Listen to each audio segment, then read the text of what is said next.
തിരൂരങ്ങാടി താലൂക്ക് ആശുപത്രിയിൽ ഡോക്ടർമാരുടെ സമരത്തെക്കുറിച്ചുള്ള വിവരാവകാശത്തിന് വിചിത്ര മറുപടി നൽകി അധികൃതർ. കഴിഞ്ഞ മാസം 14-ന് തിരൂരങ്ങാടി മണ്ഡലം Muslim youth league president UA Razak നൽകിയ ചോദ്യങ്ങൾക്കാണ് പൊതുബോധന അധികാരിയും നിയമ സെക്രട്ടറിയുമായ R രാജീവ് വിചിത്ര മറുപടി നൽകിയിരിക്കുന്നത്. 2025 ജനുവരി 13 രാവിലെ 10 മണിക്ക് ആശുപത്രി ഡോക്ടർമാരുടെ നേതൃത്വത്തിൽ സ്റ്റാഫ് കൌൺസിൽ നടത്തിയ സമരത്തെക്കുറിച്ചായിരുന്നു റസാഖിന്റെ ചോദ്യങ്ങൾ.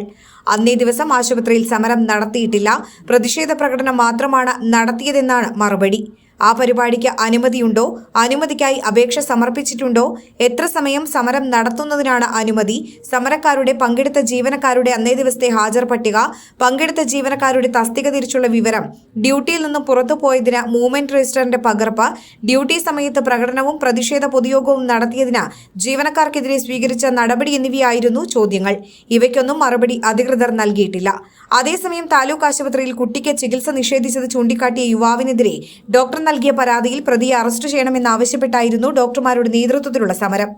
രാവിലെ 10 മണിക്ക് തുടങ്ങിയ പ്രതിഷേധ പ്രകടനത്തിൽ ഡോക്ടർമാരും ജീവനക്കാരുമടക്കം 100ഓളം പേർ പങ്കെടുത്തിരുന്നു. ഇതിനുശേഷം അത്യാഹിത വിഭാഗത്തിനു മുന്നിൽ പ്രതിഷേധ ധർണയിൽ നിരവധി ഡോക്ടർമാരും ജീവനക്കാരും സംസാരിച്ചിരുന്നു.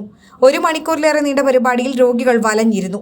ഇതിനെതിരെ അന്നുതന്നെ പ്രതിഷേധമുയർന്നിരുന്നു. നിരവധി പരാതികളും നൽകിയിരുന്നു. എല്ലാ പത്രമാധ്യമങ്ങളും റിപ്പോർട്ട് ചെയ്ത പരിപാടിയാണ് കേവലം പ്രതിഷേധ പ്രകടനം മാത്രമാണ് നടന്നതെന്ന തെറ്റായ മറുപടി നൽകിയിരിക്കുന്നത്. ഇത് വിവരാവകാശത്തെ അവഹേളിക്കുന്നതാണെന്ന് UA റസാഖ് പറഞ്ഞു. പ്രതിഷേധ സമരത്തിന്റെയും ഡോക്ടർമാരുടെ പ്രസംഗത്തിന്റെ വീഡിയോ സഹിതം ഹാജരാക്കി നിയമ നടപടി സ്വീകരിക്കുമെന്നും ഡോക്ടർമാരും ജീവനക്കാരും പാവപ്പെട്ട രോഗികളോടുള്ള മോശമായ പെരുമാറ്റം തിരുത്തുന്നതുവരെ പോരാട്ടം തുടരുമെന്നും റസാഖ് പറഞ്ഞു.